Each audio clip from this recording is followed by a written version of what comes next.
আসসালামু আলাইকুম। আশা করি সবাই ভালো আছেন, সুস্থ আছেন। আজকে আমি আমার দ্বিতীয় ক্লাসে ম্যাট্রিক্স এবং নির্ণায়কের টপিক 2 সম্পর্কে পড়াবো। আমরা টপিক 1-এ ম্যাট্রিক্সের যোগ বিয়োগ এবং গুণ সম্পর্কে আলোচনা করেছিলাম। আজকে টপিক 2 বিপরীত ম্যাট্রিক্স সম্পর্কে আলোচনা করব।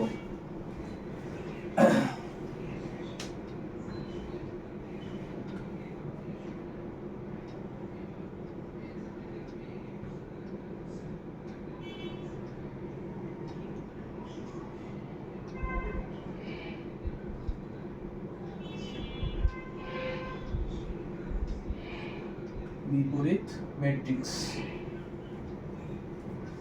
তো আমরা ধরি যে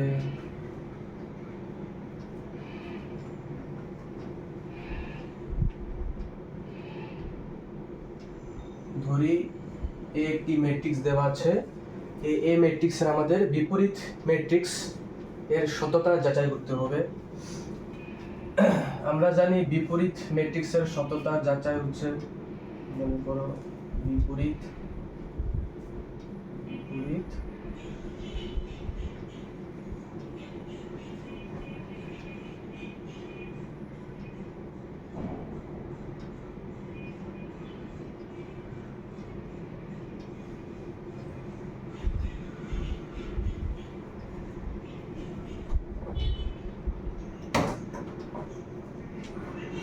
বিপরীত ম্যাট্রিক্সের সততা যাচাইয়ের সূত্রটা হচ্ছে আমাদের নির্ণায়ক এ সমন্বয় 0।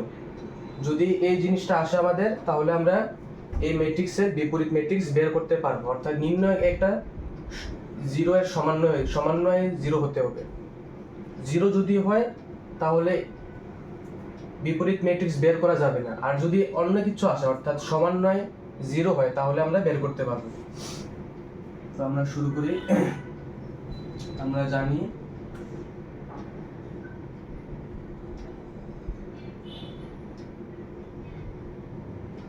কোনো কিছুকে বিপরীত করলে ইনভার্স আমরা জানি।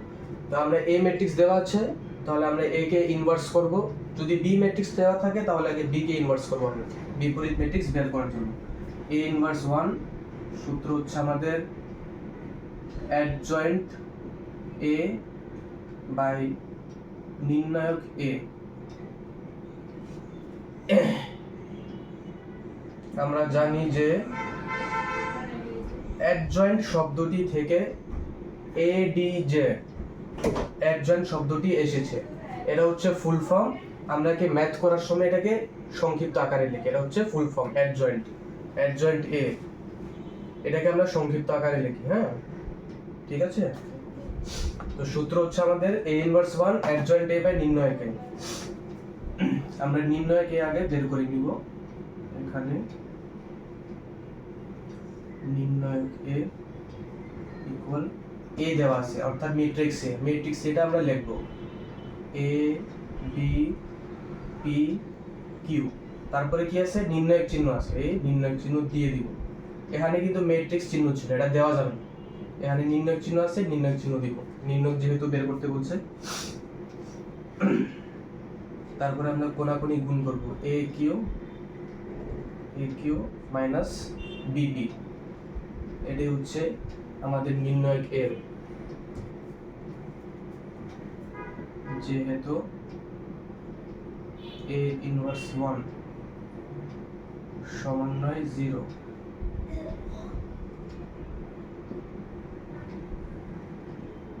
সুতরাং এ ইনভার্স 1 নির্ণয়। এই জায়গাটা আমাদের ভালো করে বুঝতে হবে। আমরা যখন নির্ণয় বের করব, মনে করো আমরা একটা নির্ণয় বের করলাম আর মানটি আসছে, এখানে মনে করো মানটি আসছে 0, তাহলে কিন্তু এ ইনভার্স 1 নির্ণয় যোগ্য নয় হবে। অর্থাৎ এই ম্যাট্রিক্সকে আমরা বিপরীত ম্যাট্রিক্স বের করতে পারবো না। আর যদি সমন্বয় 0 হয়, এই যে আমরা এই যে কথাটি যে লিখেছি, নির্ণয়কে সমন্বয় 0 যদি হয়, তাহলে এ ইনভার্স 1 নির্ণয় যোগ্য হবে। এখানে যেহেতু নির্ণয়কে সমন্বয় 0 হয়েছে, সো দ্যাটস ওয়াই এটা আমরা এ ইনভার্স 1 নির্ণয় যোগ্য হয়েছে। অর্থাৎ আমরা এই ম্যাট্রিক্সের বিপরীত ম্যাট্রিক্স বের করতে পারবো। তো আমরা বের করব এখন।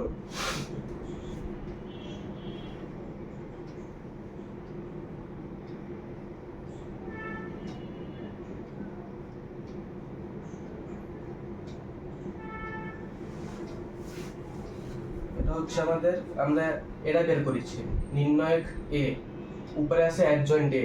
তো অ্যাডজয়েন্ট এর সূত্র হচ্ছে আমাদের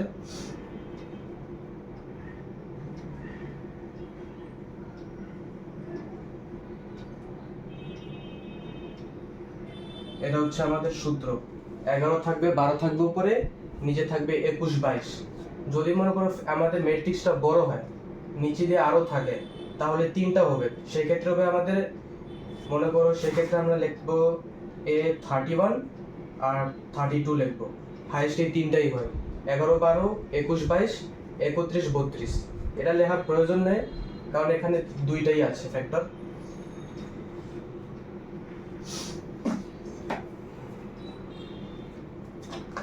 আমরা এটা মুছে দিই অংশটা।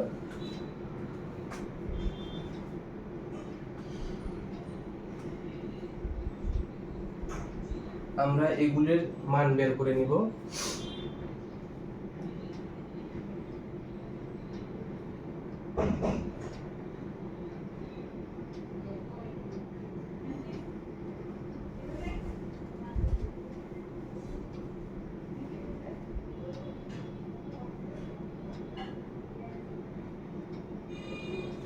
এখন আমরা সূত্র অ্যাপ্লাই করে বসায় দিব মান। সুতরাং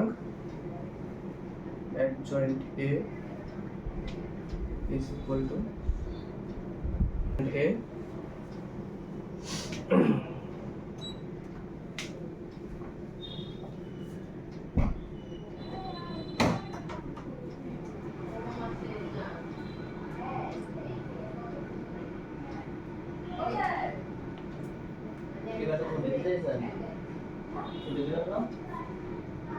adjoint A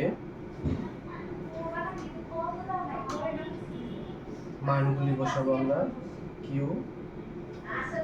এখানে ট্রান্সপোজ হবে। হ্যাঁ, এটা লিখতে আমরা ভুলে গিয়েছিলাম।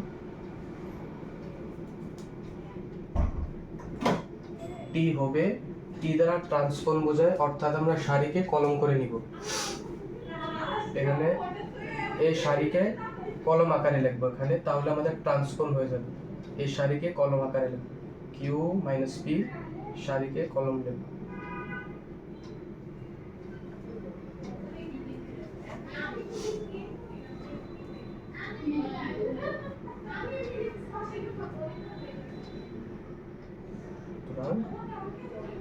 বিপরীত ম্যাট্রিক্স A ইনভার্স 1 ইকুয়াল, নির্ণায়ক A এর মান হচ্ছে AQ minus BP, AQ minus BP। উপরে সর্বদা সবসময় 1 রাখতে হবে আমাদের, এটা একটা ম্যাথমেটিক্যাল নিয়ম। আর এখানে অ্যাডজয়েন্ট এটা আমরা গুণ হিসেবে রাখবো এদিকে।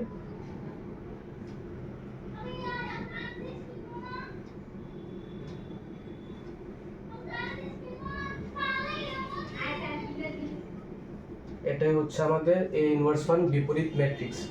তো সম্পূর্ণ নিয়ম হচ্ছে, আগে আমরা সূত্র লিখব A ইনভার্স 1 অ্যাডজয়েন্ট A আর নির্ণায়ক A, তারপরে নির্ণায়ক A বের করব, তারপরে দেখব যে এরা সমন্বয়ে 0 হয়েছে কিনা, নির্ণয়যোগ্য হয়েছে কিনা, তারপরে অ্যাডজয়েন্ট A এর মান বের করব, তারপরে ট্রান্সফর্ম করব, তারপরে আমরা A ইনভার্স 1 করে দেব। এটাই হচ্ছে আমাদের আজকের টপিক। আশা করি আমার ভিডিও আপনাদের ভালো লেগেছে। সামনে আরো ভালো ভালো ভিডিও নিয়ে আসবো আপনাদের জন্য। আসসালামু আলাইকুম।